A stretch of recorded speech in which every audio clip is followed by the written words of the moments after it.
Hi, evening everybody. Well, long last, we've got the public consultation for exemptions.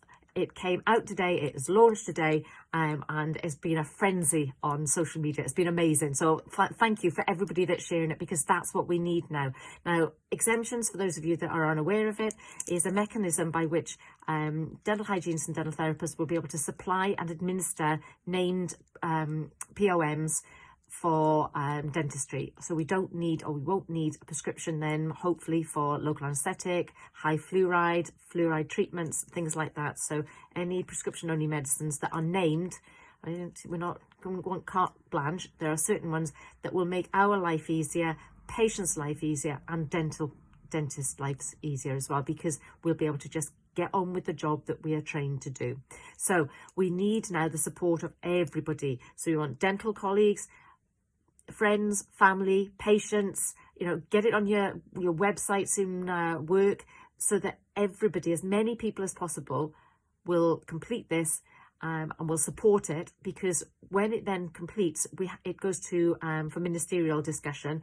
And if they've got a high number of people saying yes, this is great, not a problem with it, particularly public, then there's a higher degree that it will be successful. So please share as widely as you possibly can.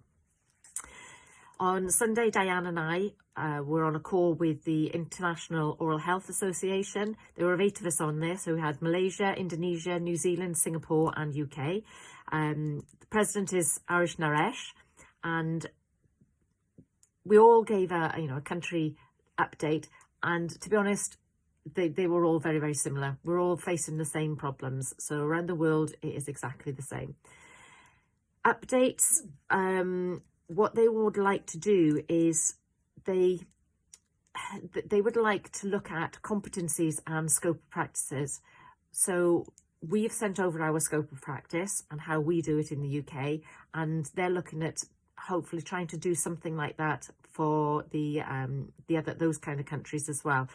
So that'll be interesting. I think it'll be very similar, and the competencies and scope of practice are the 2 things they really want to look at, so that everybody is of the same standard, very much like the Common Education Framework or curriculum that European Dental Hygiene Federation have done as well and published.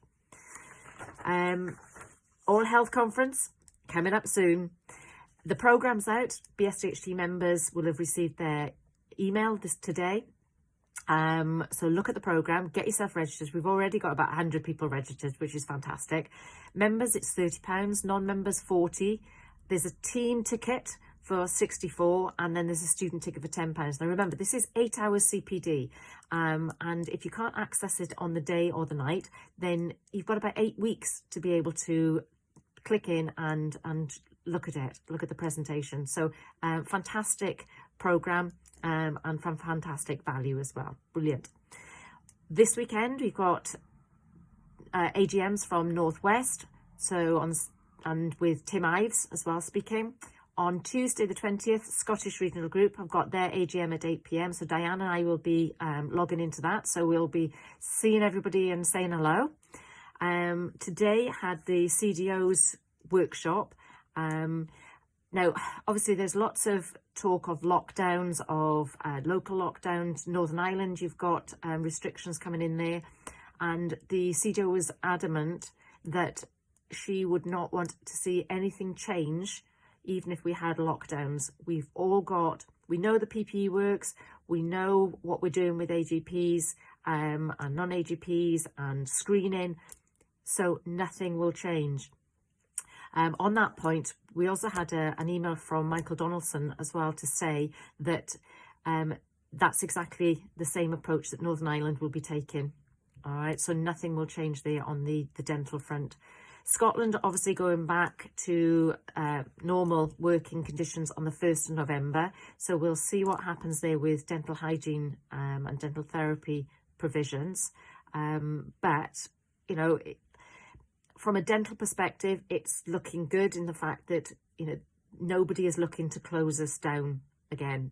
All right. I think we've learned our lesson from that, and that we can cope with this. We know what we're doing. So please, working on that.